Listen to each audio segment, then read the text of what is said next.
Hello everyone and welcome back. Hope you're doing alright. So as we mentioned in the last video, what we're going to do today is to add more details using the grease pencil.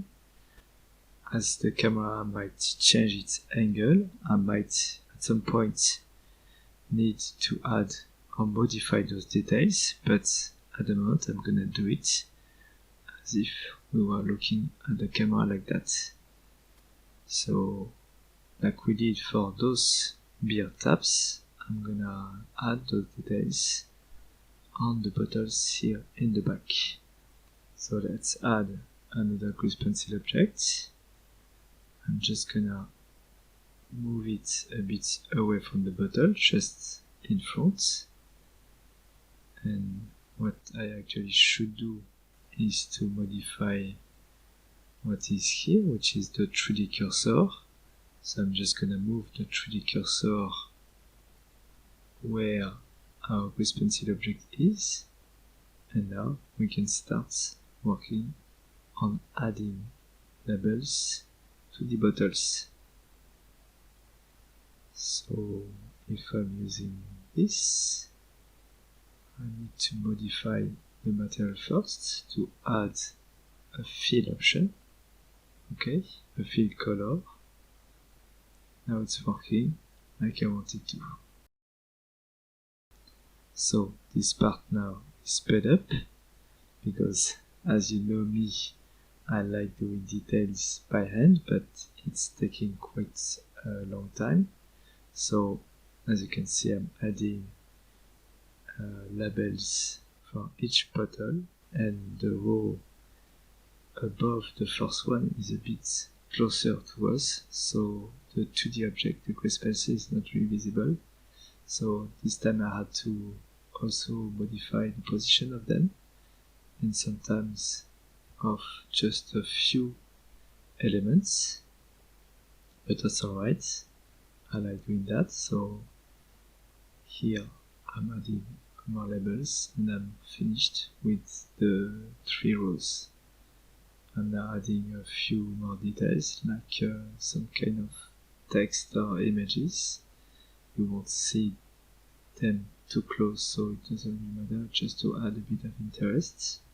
Okay, I'm just like drawing what I have in mind. This was like a bat upside down.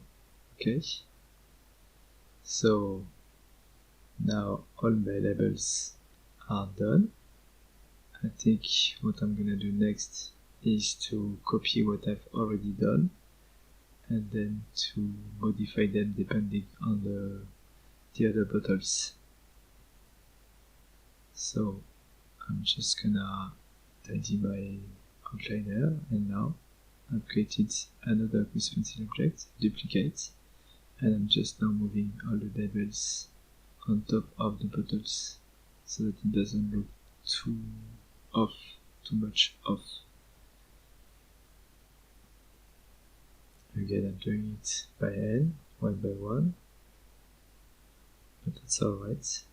Like, this is kind of work, you know, that you do without having to think too much, and sometimes it's nice to do that kind of things because it just, you know, it allows your mind to rest.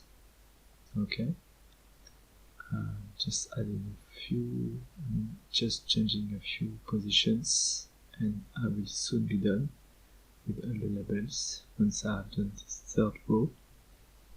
Okay, doing exactly the same process, just changing the labels position depending on where the bottles are.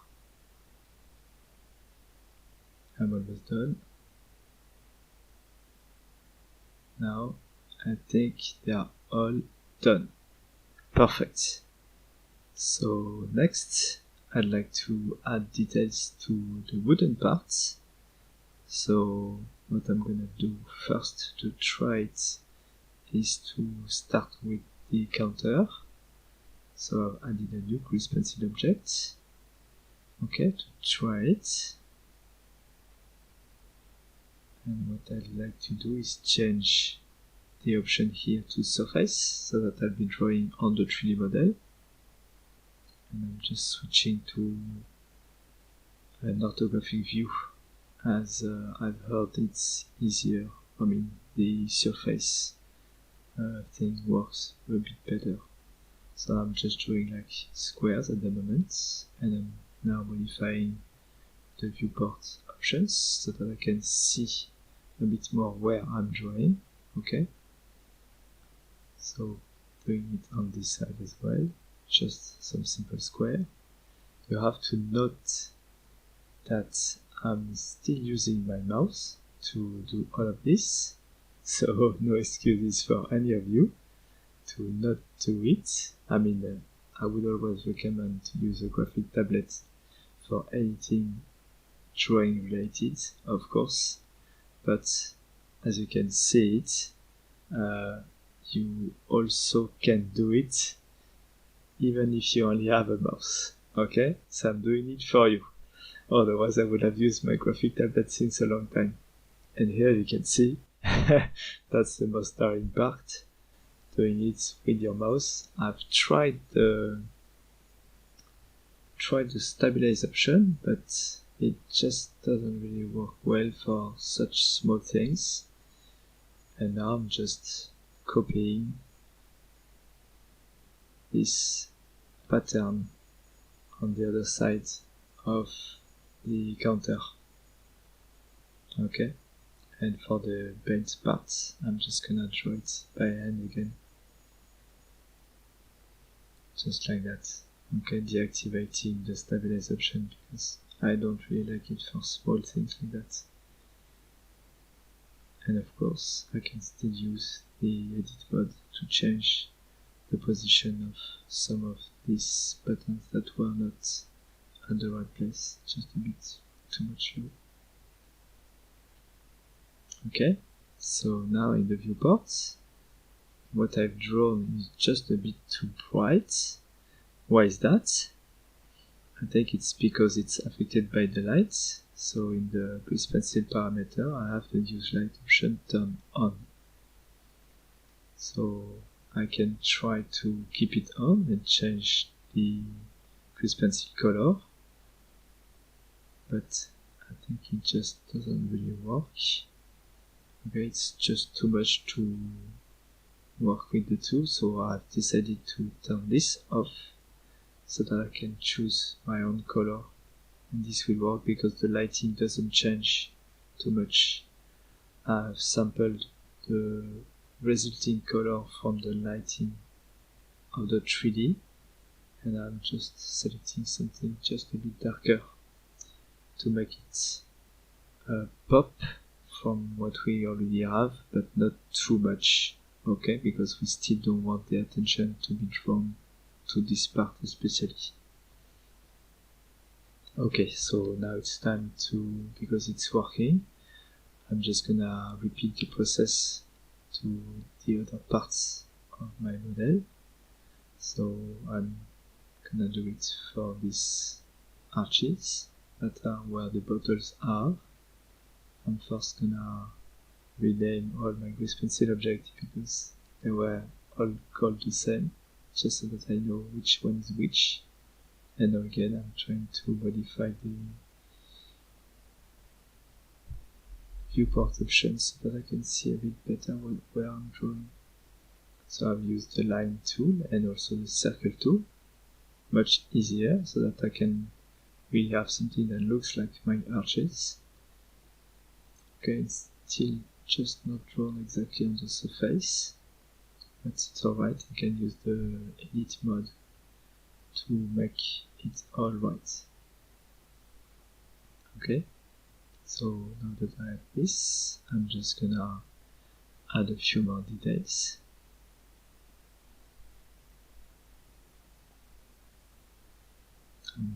At the moment, I'm modifying the thickness of the line, and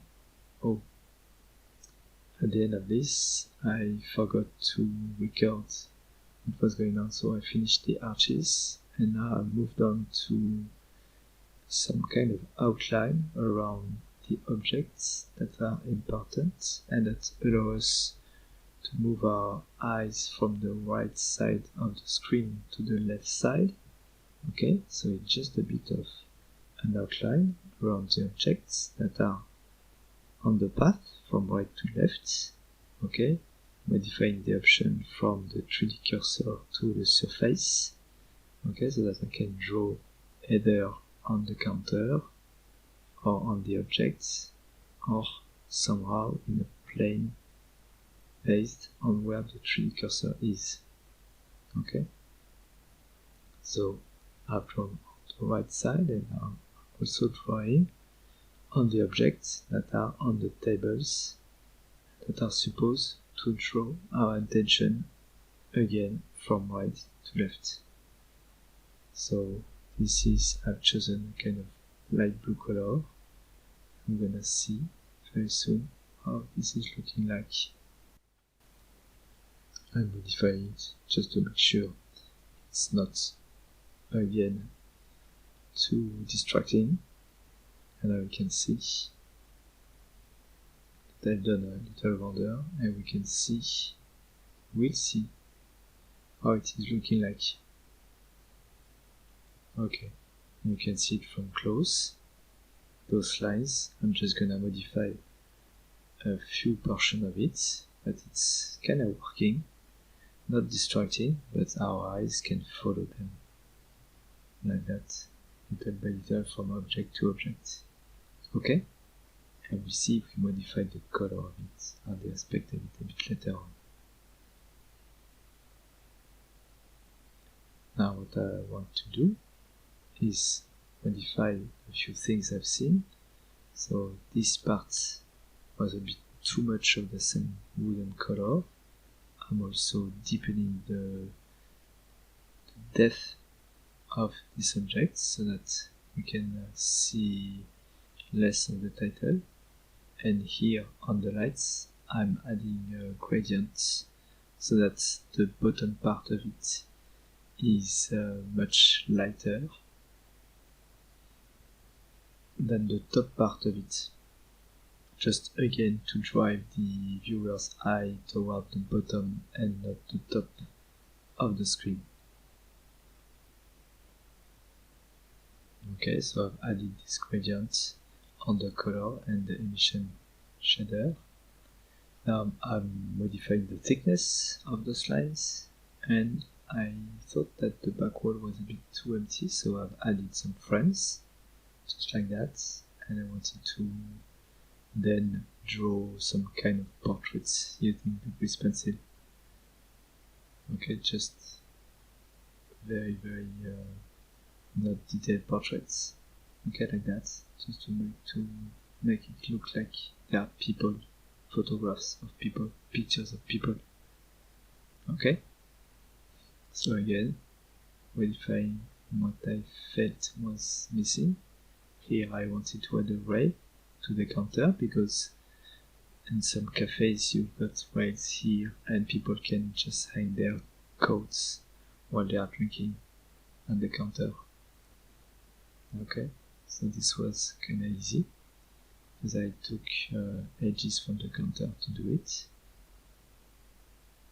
And now again, just the last rubber to see what's working and what doesn't. Okay, so based on this render, I've noticed again a few elements that didn't work. Like I'm just gonna remove those frames.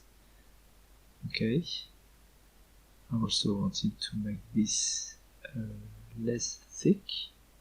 Okay, this as well, just a little bit. And then I'm just gonna add over here a few lines using the grease pencil as I did on the other walls, just to compensate the fact that there is not a lot of details on this wall, and that just make it a bit weird. I think sometimes having that kind of things, like missing details, attract the eyes much more than having a few details that are not really noticeable. So I'm just following the same kind of pattern I have on the other parts of the walls, especially the one below the stairs, like some kind of frames. Okay, and now I'm just modifying again the gradient from the lights, because I thought it was just a bit too obvious and it made it looking too different from the rest of the materials that were just like a simple kind of color. Okay, and now here is my final render, where I think most of what I wanted is here. Okay, we've got everything okay. The lines at the back are lit, because I didn't check the option, but that's alright, because it is lighter than the other lines. It doesn't attract as much attention to them than the right or the left of the image. So hope you find that helpful and that you're still motivated to work as well on your own project using 3D and with pencil. I think I'm gonna start doing the character design in the next lesson. That's not my forte, so we'll see how it ends. But we have to go out of our comfort zone if we want to grow, so that's my goal as well. And I'm almost ready for the challenge. Okay, so hope you had a good time and you appreciated the lesson. Do not hesitate to ask or to comment if there's anything you want, like slower videos, faster videos, these kind of things. I had some feedbacks about that, so I've tried to slow down a bit the rhythm here. So enjoy your life, enjoy working on personal projects and to expand your skills, and see you next time. Bye.